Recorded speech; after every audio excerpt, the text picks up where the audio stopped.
நண்பர்களே, இன்னைக்கு உங்கள சந்திக்கிறது எனக்கு ரொம்ப சந்தோஷம். இந்த தளத்துக்கு நீங்க வந்ததுக்கு நன்றி. உங்களுக்காக ஆண்டவர் நெறைய விஷயங்கள வச்சிருக்கிறார்ன்றத உங்ககிட்ட பகிர்ந்துக்க நான் விரும்புறேன். இன்னைக்கு உங்க கூட நான் பேச வேண்டிய விஷயத்துக்குள்ள போறதுக்கு முன்னாடி, சில விஷயங்கள சொல்லிக்க விரும்புறேன். நீங்க ஜான் கிஃப்டா அப்படின்ற என்னோட Instagram, Facebook, YouTube மூலமா என்ன ஃபாலோ பண்ணி என்னோட பதிவுகள நீங்க பெறலாம். தினமும் என்னோட பாட்காஸ்ட் நீங்க கேட்கலாம். ஆண்டவரோட கிருபையில அதெல்லாம் நல்ல கிரியை செய்து வர்றத நான் பார்க்கிறேன். நீங்களும் அத தினமும் கேளுங்க. நிச்சயமா அது உங்களுக்கு ஒரு பெரிய ஆசீர்வாதமா இருக்கும்னு என்னால சொல்ல முடியும். ஜான் கிஃப்டா அப்படின்ற என்னோட யூடியூப் சேனலை தினமும் பார்க்க மறக்காதீங்க. Fuel for the soul with John Gifta அப்படின்ற இங்கிலீஷ் பாட்காஸ்டையும் நீங்க தினமும் கேட்கலாம். www.johngifta.com அப்படின்ற என்னோட வெப்சைட்லையும் இதெல்லாமே இருக்கும். எனக்கு ஐஸ்கிரீம்களை ரொம்ப பிடிக்கும். உங்களுக்கு எத்தனை பேருக்கு ஐஸ்கிரீம் பிடிக்கும்னு எனக்கு தெரியல. ஆனால் எனக்கு ரொம்ப பிடிக்கும். எந்த ஒரு ஐஸ்கிரீம் எனக்கு நீங்கள் கொடுத்தாலும் நான் ரொம்ப சந்தோஷப்படுவேன். அதே நேரம் நீங்கள் எனக்கு சாக்லேட் ஃப்ளேவர் ஐஸ்கிரீம் கொடுத்தீங்கன்னா ரொம்ப சந்தோஷமாக இருப்பேன், சந்தோஷத்தில் மிதப்பேன், ரொம்ப உற்சாகமாயிருவேன், சந்தோஷப்படுவேன். ஏன்னா இன்னும் கொஞ்சம் கூட எனக்கு கிடைச்சா கூட ரொம்ப சந்தோஷப்படுவேன்னு சொல்லுவேன். எவ்வளோ முடியுமோ அவ்வளோ சாப்பிடுவேன் சாக்லேட் ஃப்ளேவர் ஐஸ்கிரீம். ஏன், என்ன வித்தியாசம்? எனக்கு ஐஸ்கிரீம் பிடிக்கும், அதே சமயம் சாக்லேட் ஃப்ளேவர் ஐஸ்கிரீம் கொடுத்தீங்கன்னா இன்னும் அதிகமாக அது எனக்கு பிடிக்கும். என்ன வித்தியாசம்? அது எனக்கு பிடிச்ச ஃப்ளேவர் அப்படின்றது மட்டும்தான். எது எனக்கு ரொம்ப பிடிக்கும்? அது எனக்கு ரொம்ப பிரியம். சாதாரண ஒரு திருப்தியை எந்த ஒரு ஐஸ்கிரீம் எனக்கு கொடுத்தாலும் இந்த சாக்லேட் ஐஸ்கிரீம் எனக்கு ரொம்ப பிரியமான ஒரு கொண்டாட்டமாக இருக்குது. உங்க கூட சில வேத பகுதிகளை பகிர்ந்துக்க விரும்புகிறேன். உங்களுக்கு அது சில விஷயங்களை புரிய வைக்கும். ஆண்டவர் எப்படி உங்களை பார்க்குறார் அப்படின்ற ஒரு புதிய கோணத்தை இது உங்களுக்கு காட்டும். உங்களை அவர் எப்படி பார்க்குறாரு, உங்களை பற்றி அவர் எப்படி ஃபீல் பண்ணுறாரு அப்படின்னு நீங்கள் புரிஞ்சுப்பீங்க. ஏன்னா நாம் எப்படி ஒரு காலகட்டத்தில் வாழ்கிறோன்னா, நம்மளை சுற்றி இருக்கிற மக்கள் நம்மளை குறைவாக நினைக்கிறாங்க. உலகத்தில் ஒரு தரம் ஸ்டாண்டர்ட் அவங்களே வச்சுருக்கிறாங்க. ஹாலிவுட், பாலிவுட், டாலிவுட் அப்படின்னு பல்வேறு விஷயங்கள் பல்வேறு ஸ்டாண்டர்ட்ஸில் உருவாக்கி வச்சுருக்கிறாங்க. ஆனால் என்ன தெரியுமா, நம்முடைய தரங்கள் ஸ்டாண்டர்ட்ஸ் ஹாலிவுட், பாலிவுட், டாலிவுட் இப்படியான எந்த வுட்களால் நிர்ணயிக்கப்படுறதில்ல. அது வுட்டில், மரத்தில் நமக்காக மரித்த ஒருவரால் தான் நிர்ணயிக்கப்படுது. ஆமாம், இயேசு கிறிஸ்து தான் அதை நிர்ணயிக்கிறாரு. ஆண்டவர் நம்ம நேசிக்கிறாரு. அதுதான் நமக்கான தரம், ஸ்டாண்டர்ட். அவர் தன்னோட அன்பை பற்றி பேசியிருக்கிறாரு. தன்னோட வார்த்தை மூலம் நிறைய சொல்லியிருக்கிறாரு. செப்பனியா 3:17 பாருங்க. உன் தேவனாகிய கர்த்தர் உன் நடுவில் இருக்கிறார். அவர் வல்லமையுள்ளவர், அவர் ரட்சிப்பார். அவர் உன் பேரில் சந்தோஷமாய் மகிழ்ந்து தம்முடைய அன்பு நிமித்தம் அமர்ந்திருப்பார். அவர் உன் பேரில் கம்பீரமாய் களி கூறுவார், மகிழ்வுடன் பாடுவார். இதில் எனக்கு பிடிச்ச பகுதி இதுதான். அவர் உன் பேரில் சந்தோஷமாய் மகிழ்ந்து தம்முடைய அன்பு நிமித்தம் அமர்ந்திருப்பார். இந்த எபிசோட்ல இதை பற்றி தான் கவனம் செலுத்த விரும்புகிறேன். அவர் உன் பேரில் சந்தோஷமாய் மகிழ்வார். இதை ஏன் வேதம் சொல்லுது? இதோட அர்த்தம் என்ன? இந்த வார்த்தை ரொம்ப நல்லா இருக்கு இல்லையா?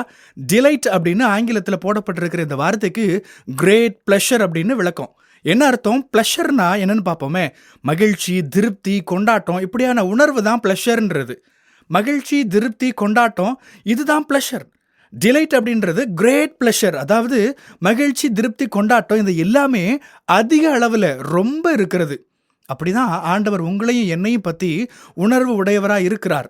இதை பற்றி என்ன நினைக்கிறீங்க? நாம் எப்போவுமே ஆண்டவரை பற்றி தப்பான எண்ணம் வச்சுருக்கிறோம். அவர் என் மேலே கோவமாக இருக்கிறாரு, எப்படா தப்பு பண்ணுவான், இவனுக்கு தண்டனை கொடுப்போன்னு காத்திருக்கிறாரு, அப்படி ஒரு பிம்பத்தை தான் நம்ம ஆண்டவருக்கு கொடுத்து வச்சிருக்கிறோம். நான் என்ன சொல்கிறேன், ஆண்டவர் நம்மோட பிதா. எந்த ஒரு பிதாவும் அப்பாவும் தன்னோட பிள்ளைய ஒழுக்கமாக நடத்த விரும்புவார். ஆமாம், ஆண்டவர் உங்களையும் என்னையும் ஒழுக்கமாக நடத்துவார்.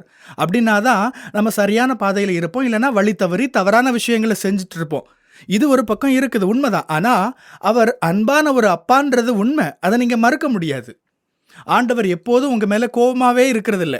எப்பவும் ஆண்டவர் நமக்கு எதிராக இருக்கிறதா அவரை பற்றி ஒரு பிம்பம் வச்சிருக்கிறோமே. ஆனால் அவர் அப்படி இல்லை.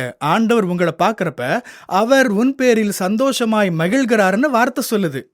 அதாவது உங்கள் மேலே அவருக்கு அதிக அளவில் மகிழ்ச்சி, திருப்தி, கொண்டாட்டமான ஒரு மனதில் உணர்வு அவருக்கு இருக்குது. அதிக அளவு. அதாவது எனக்கு ஐஸ்கிரீம் பிடிக்கும், அது எனக்கு சந்தோஷத்தை கொடுக்குது, மகிழ்ச்சியை கொடுக்குது, கொண்டாட்டமாக நான் உணர்கிறேன். அதே நேரம் அது சாக்லேட் ஃப்ளேவராக இருந்தால் எனக்கு அந்த சந்தோஷமும் மகிழ்ச்சியும் பல மடங்கு அதிகரிக்கும். சாதாரண ஒரு ஃப்ளேவர் ஐஸ்கிரீம் கொடுத்தீங்கன்னா ஒரு ஸ்கூப் கொடுங்க, நல்லா இருக்கு அப்படின்னு சந்தோஷமாக வாங்கி சாப்பிடுவேன். சாக்லேட் ஃப்ளேவராக இருந்தால் இன்னும் எனக்கு கிடைக்குமா அப்படின்னு கேட்டு வாங்கி நான் சாப்பிடுவேன். ஏன்? அது எனக்கு அதிக அளவு கூடுதலான மகிழ்ச்சியை, கொண்டாட்டத்தை, திருப்தியை தருது. அதை விளக்க முடியாது. வாவ்! அட அப்படின்னு இருக்கும் எனக்கு. உங்களுக்கு புரியும்னு நெனைக்கிறேன். ஆண்டவர் உங்க மேல கோவமா இருக்கிறதில்ல. உங்களுக்கு எதிரா எப்பவும் இருக்கிறதில்ல. ஆண்டவர் உங்கள பார்க்கிறப்ப, அவருக்கு புடிச்ச ஒரு சுவையா தான், ஃப்ளேவரா தான் உங்கள பார்க்கிறாரு. அவருக்கு புடிச்ச ஐஸ்கிரீம் ஃப்ளேவர் போல நீங்க இருப்பீங்க. ஆண்டவர் உங்கள எப்படி பார்க்கிறாருன்னு நீங்க என்னென்ன தப்பான அவர பத்தின பிம்பங்கள் வச்சிருக்கிறீங்களோ, அதெல்லாம் உடையட்டும், நொறுங்கட்டும். ஆண்டவர் உங்கள எப்படி பார்க்கிறாருன்றத நீங்க புரிஞ்சுக்கணும்னு நான் ஆண்டவர நோக்கி ஜெபிக்கிறேன் உங்களுக்காக. நீங்க அவருக்கு புடிச்ச ஐஸ்கிரீம் ஃப்ளேவர் போல இருக்கிறீங்க. ஏன்னா, அவர் உங்களில் பிரியமாய் இருக்கிறார்.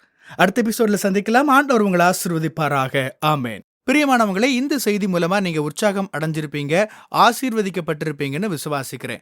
திரும்பவும் ஞாபகப்படுத்துறேன். நீங்க ஜான் கிஃப்டா அப்படின்ற என்னோட Instagram, Facebook, YouTube மூலமா என்ன ஃபாலோ பண்ணி என்னோட பதிவுகளை பெறலாம். ஜான் கிஃப்டா அப்படின்ற என்னோட யூடியூப் சேனலை தினமும் பார்க்க மறக்காதீங்க. Fuel for the soul with John Gifta அப்படின்ற இங்கிலீஷ் பாட்காஸ்ட்டையும் நீங்க தினமும் கேட்கலாம். பாட்காஸ்ட் எபிசோடுக்கு நீங்க உங்களோட ரேட்டிங், ரிவ்யூ கொடுத்து ஷேர் பண்ண மறக்காதீங்க.